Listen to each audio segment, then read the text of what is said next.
Hello YouTube, welcome to another episode of Plays for Days. Today we're going to be doing a couple little combos and stuff to help you get a better understanding of how the Evilswarm deck does run on a good day. So we're going to get into some of the stuff like that. Obviously, big obvious plays, Castor, sun something out, you get your Ophion, yeah. One of the things people don't really realize though is that when you summon out a Castor, you don't have to apply its effect immediately. So say you already have something out on the field, say you did summoned him out just as a starting play, you went for Castor, you don't have to do your summon immediately, and he doesn't have to be on the field for the effect to apply.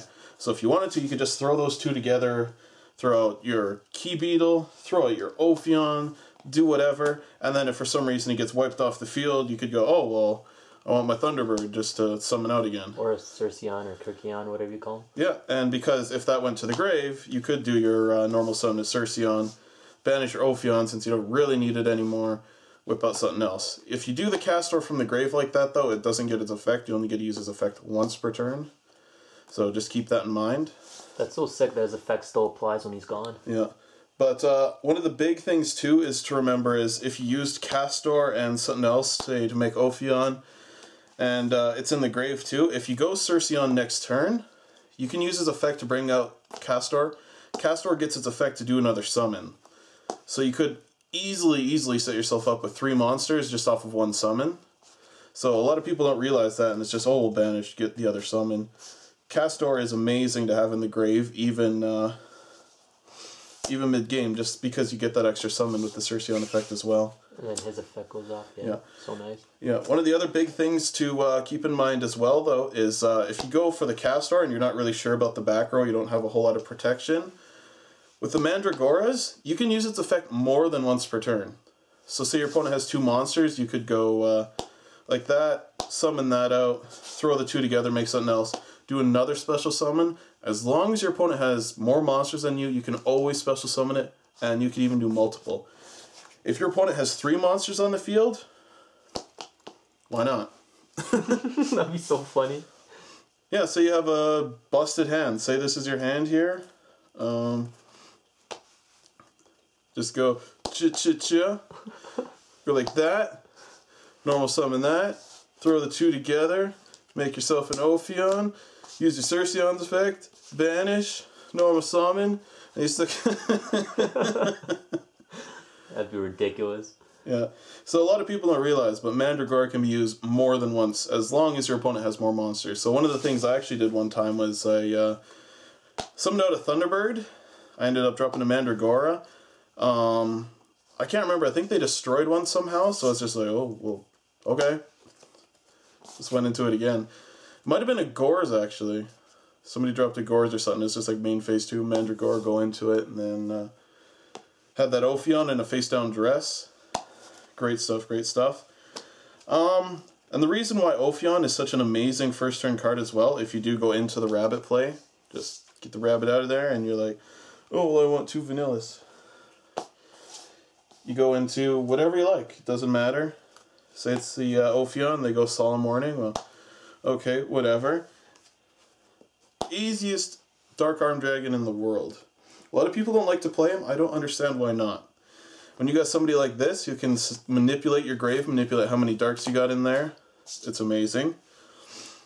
When you got stuff like the Volval Chain that can manipulate the amount of darks you have in the grave, and even put your Dark Armed on top of your deck.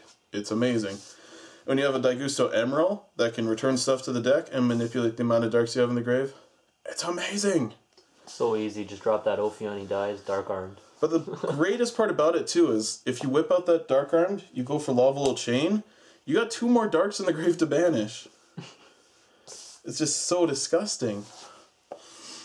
Then obviously, one of the basic plays in the deck that everybody should know about is the Key Beetle, Safe Zone effect.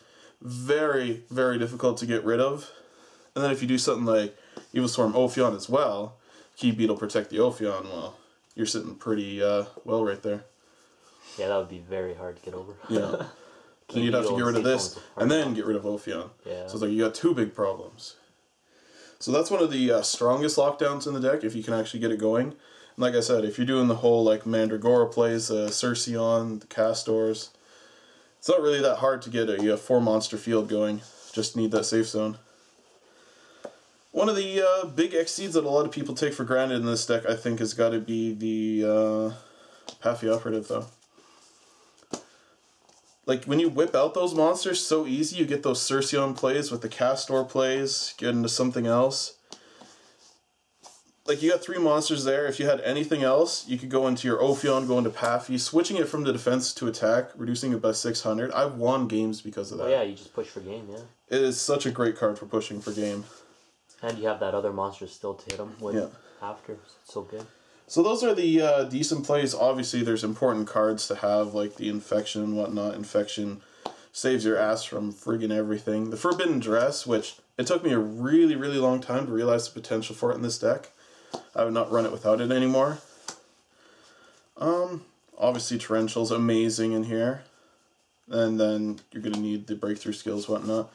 One of the cards I took out for a little while, and I actually regretted taking it out and I put it back in for regionals, was this Infestation Infection. A lot of people don't realize what a great friggin' card it is. If you got it face down, so you go into your Castor play and they're like, bottomless, go Infestation Infection, throw it back in, search yourself a Mandragora, search yourself anything, you still get that summon. Yeah, you can even search a Cerceon or whatever you call them, is just summon them and bring out. You throw it back in the deck, you get to search for your Cerceon if you want.